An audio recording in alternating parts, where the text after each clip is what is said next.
Buenos días, mi nombre es Jorge Hernán Trujillo Henao, yo soy médico de la clínica Cardiovid. El tema que vamos a tratar se llama criterios para la detección de posibles donantes de órganos y tejidos, notificación y registro. La detección y notificación de todo potencial donante corresponde a una normatividad emanada del Instituto Nacional de Salud con el fin de incrementar la disponibilidad de componentes anatómicos con fines de trasplante manejados por la Coordinación Regional de Red de Donación y Trasplantes. Con corte al 31 de mayo del 2021 se han notificado en el país 1.046 posibles donantes. Durante este mismo periodo de tiempo se obtuvieron a partir de protocolo de muerte encefálica 102 donantes reales de órganos.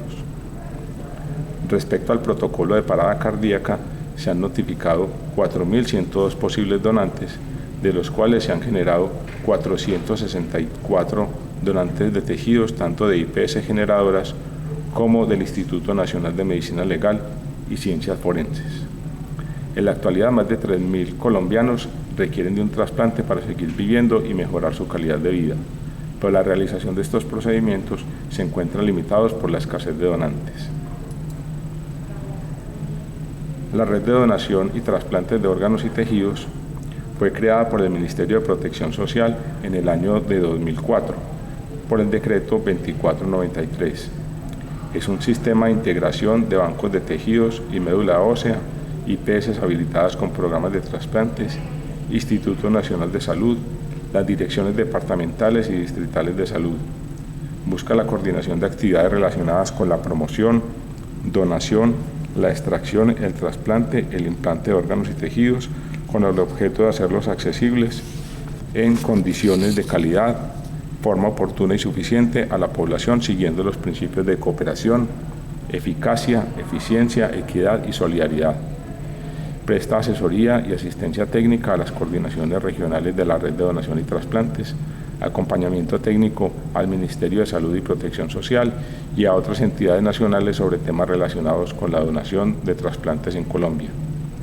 Establece las directrices de operación y lineamientos técnicos para la Red de Donación y Trasplantes, hace la gestión de la información nacional de la actividad de donación de trasplantes del país, tiene atención de 24 horas y tiene un programa nacional de auditoría y biovigilancia.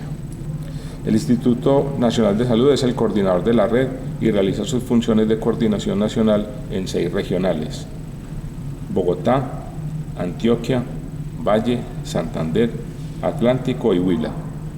Las actividades de gestión de operación de la donación están a cargo del médico coordinador operativo. Este se encarga de la promoción de la donación, búsqueda, detección, notificación de potenciales donantes, selección de los donantes, valoración del diagnóstico de muerte encefálica, legalización de la muerte de la donación, verifica el mantenimiento del donante efectivo y provee la logística del transporte, rescate, logística de entrega de los órganos y el cuerpo al hospital. Además, se encarga de hacer el contacto con la familia y hacer la retroalimentación a la Coordinación Regional y Red de Donación de Trasplantes. Los servicios que deben notificar al médico coordinador son los servicios de urgencias, UCI adultos y pediátricos, unidades de salud mental, unidades de cuidado intermedio, unidades de cirugía general, ginecología y obstetricia, pediatría, medicina interna y unidad de quemados. ¿Cómo se realiza la búsqueda de notificación de los potenciales donantes? Primero, estos se deben clasificar.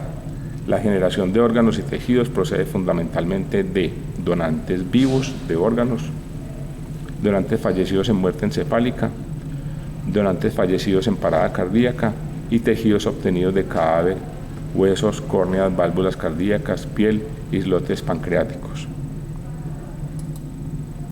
Los donantes de muerte encefálica son potenciales donantes en los que, tras sufrir una lesión encefálica, se diagnostica la muerte tras la constatación del cese irreversible de las funciones de tronco y hemisferios cerebrales.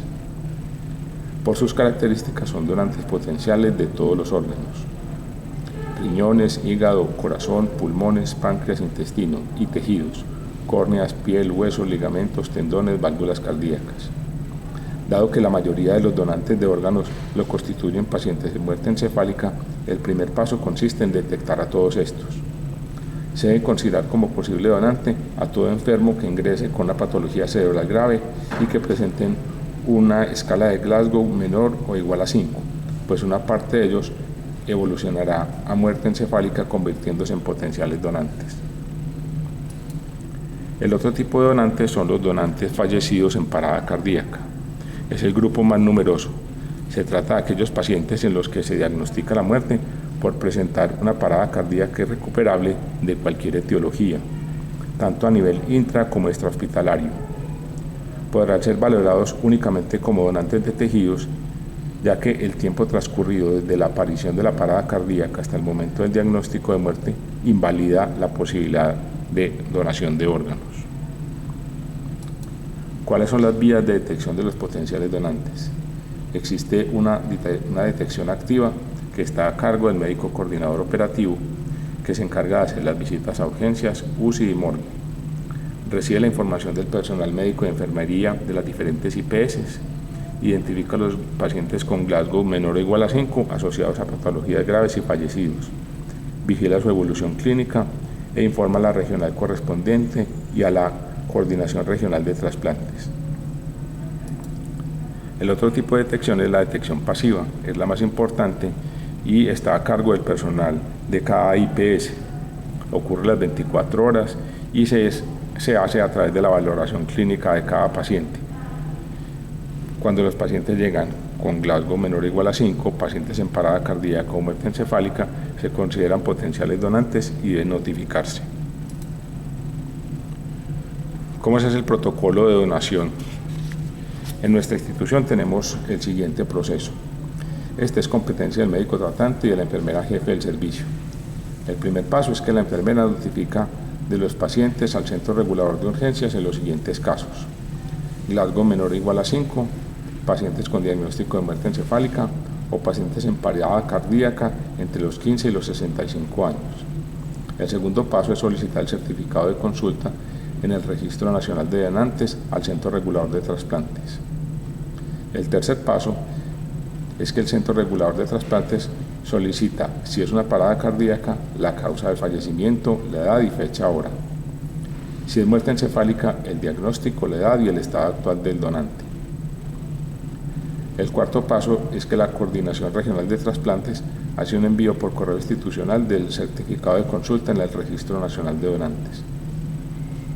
El quinto paso es que, finalizado todo esto, la enfermera realiza una nota en la historia clínica acerca de la llamada del CRUE, informando la causa de muerte, el médico de turno, la persona del CRUE que recibió la llamada y el código de consulta del Registro Nacional de Donante y si fue donante o no.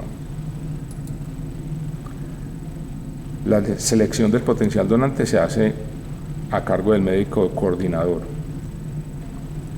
Tiene dos objetivos esenciales que son descartar toda enfermedad transmisible al donante, hacer una valoración funcional y morfológica de los órganos a trasplantar.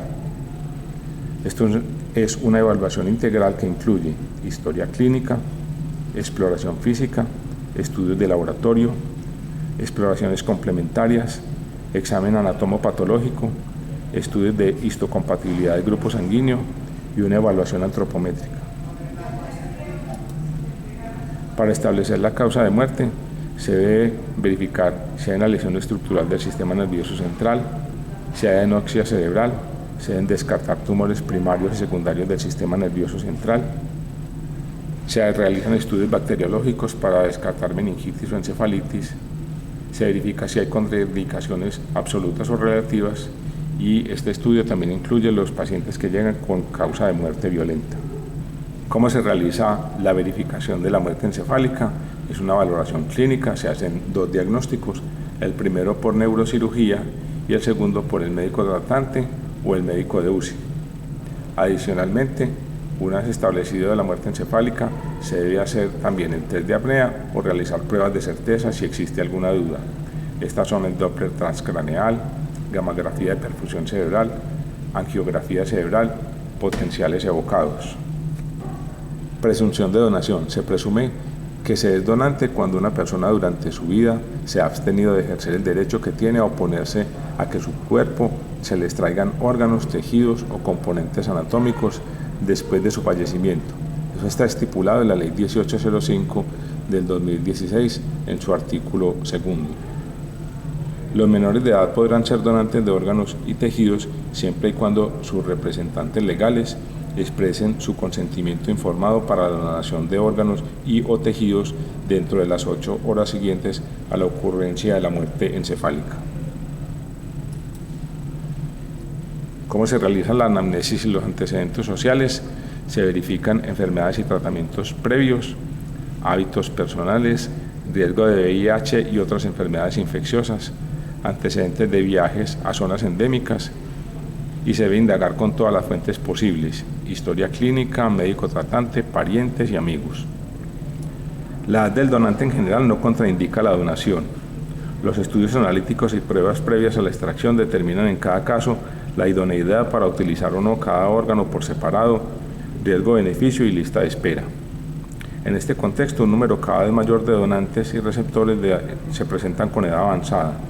En 1999 se diseñó el Eurotransplant Senior Program, que trabaja con donantes y receptores mayores de 65 años, lo que permitió ampliar la red de donantes y receptores con este respecto. De ahí se acuñó el término All for All. Factores de riesgo. Se deben indagar los factores de riesgo, pruebas infecciosas, hábitos de comportamiento, estilos de vida, hábitos sexuales, viajes, toxicomanía. También se deben verificar las enfermedades previas: hipertensión arterial, diabetes mellitus, cáncer. Si es metastásico, contraindica la donación. Enfermedades neurológicas degenerativas también lo son. Tratamiento con medicamentos nefrotóxicos y hepatotóxicos, enfermedades sistémicas. Pero en este caso se debe valorar caso a caso. Situación clínica del donante.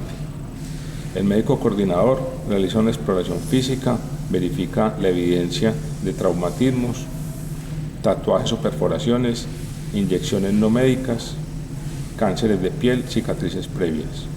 Mantenimiento del potencial donante. Existen unas recomendaciones de manejo que pueden ser dadas por el médico coordinador.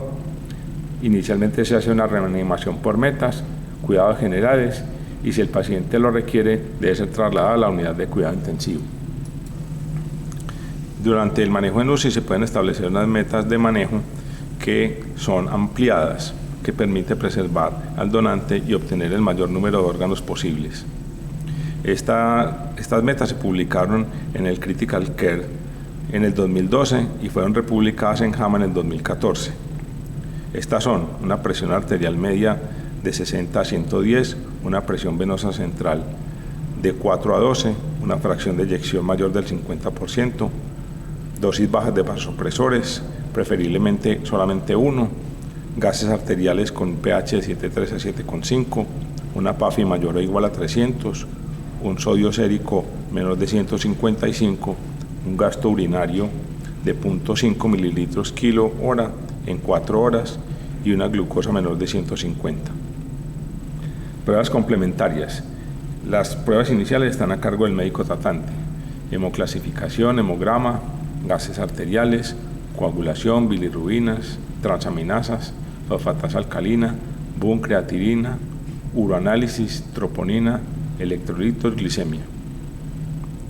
El médico coordinador operativo, posterior a la entrevista familiar y en caso de ser favorable a la donación, solicita las pruebas antiinfecciosas: anti-VIH 1 y 2, antígeno de superficie de la hepatitis B, anticuerpos para la hepatitis C, anticore de la hepatitis B, citomegalovirus, Epstein-Barr, HTBL 1 y 2, toxoplasma chagas. Además, se realizan pruebas específicas para cada órgano: marcadores tumorales, antígeno carcinoembrionario, alfa-fetoproteína, PSA. Además, se realiza radiografía y TAC de tórax, electrocardiograma, electroencefalograma y ecografía de abdomen. ¿Cuáles son las contraindicaciones absolutas para la donación? COVID-19, VIH, sepsis con fallo hemodinámico, neoplasia actual o reciente del sistema nervioso central, cervix o vasocelular, hepatitis B o C, enfermedades autoinmunes, indigencia, farmacodependencia, infecciones diseminadas, víricas, fúngicas o tuberculosis, enfermedades causadas por priones o tropicales y tumores del sistema nervioso central. Aspectos médico-legales. El 50% de los fallecidos ocurre por muerte violenta. Esta no es una contraindicación de donación, existen excepciones establecidas y se deben comunicar al Instituto Nacional de Medicina Legal. Adicionalmente, se debe indagar sobre maltrato infantil, muerte en custodia, muerte por violación de los derechos humanos, muerte por conflicto armado o terrorismo, y que el órgano comprometido esté como causa de la muerte traumática y muertes asociadas a delito sexual. Criterios para la selección de tejido. Estos se obtienen de pacientes en parada cardíaca y muerte encefálica. Músculo esquelético, hueso, fascia, tendones, meniscos. Estos se pueden obtener hasta por 24 horas si el paciente estuvo congelado, no es congelado, es refrigerado, perdón. Otra vez.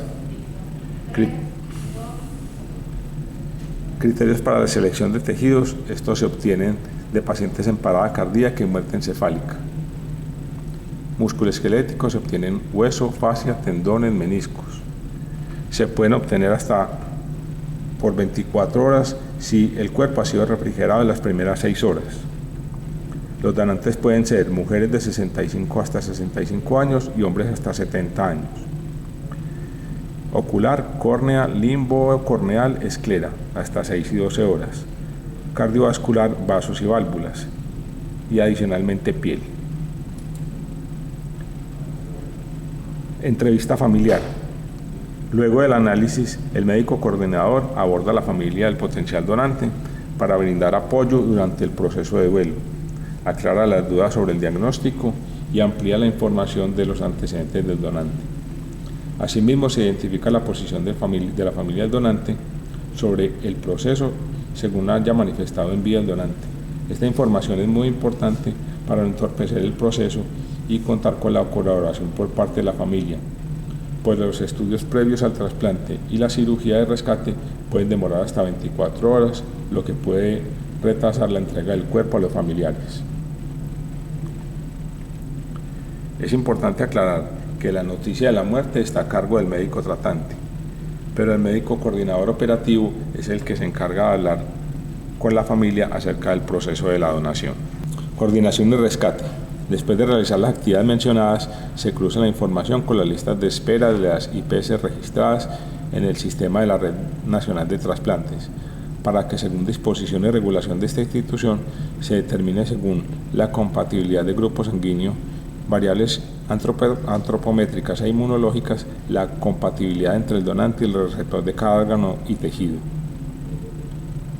La asignación de órganos y células y tejidos debe regirse por criterios clínicos y normas éticas, y no atendiendo a consideraciones económicas o de otra índole. Las reglas de asignación están definidas por comités debidamente constituidos y deberán ser equitativas, justificadas externamente y transparentes. Una vez se confirma la hora del rescate con los grupos quirúrgicos ya establecidos por la red de trasplantes, se inicia el proceso de extracción de órganos y tejidos. Las funciones administrativas de la red están la facturación con entidades asociadas al plan de beneficios, a las IPS generadoras y trasplantadoras, elabora la estadística de todos los procesos de la red, notifica y detecta a todos los posibles donantes, programa las actividades de promoción, donación y captación y actualiza la información en la red Data.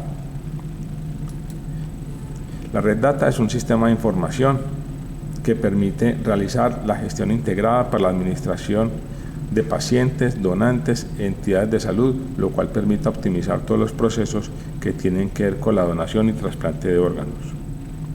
La red Data solicita a las IPS con servicios de neurocirugía, en indicadores.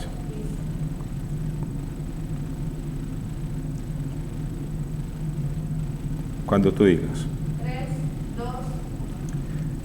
La red Data solicita indicadores a las IPS con servicios de neurocirugía y a entidades asociadas al plan de beneficio de todos los regímenes los siguientes datos estadísticos.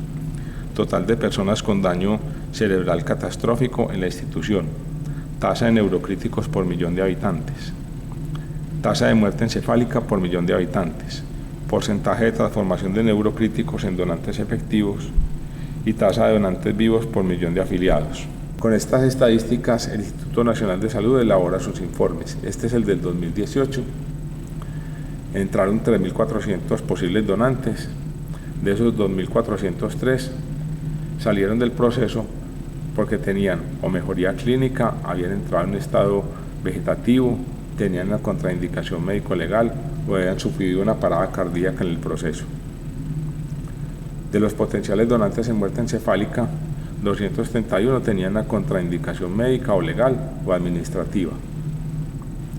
De los donantes elegibles, 247 tenían una contraindicación médica por un contexto familiar. Para un total de donación se obtuvieron 519 pacientes, de esos 448 pudieron ser rescatados. 398 fueron donantes reales y 50 fueron donantes de tejidos. Para terminar, quiero dejar unas palabras del Papa Francisco. Donar significa mirar e ir más allá de uno mismo, más allá de las necesidades individuales y abrirse generosamente a un bien más amplio. En esta perspectiva, la donación de órganos no es solamente un acto de responsabilidad social, sino una expresión de la fraternidad universal que une a todos los hombres y mujeres. Muchas gracias.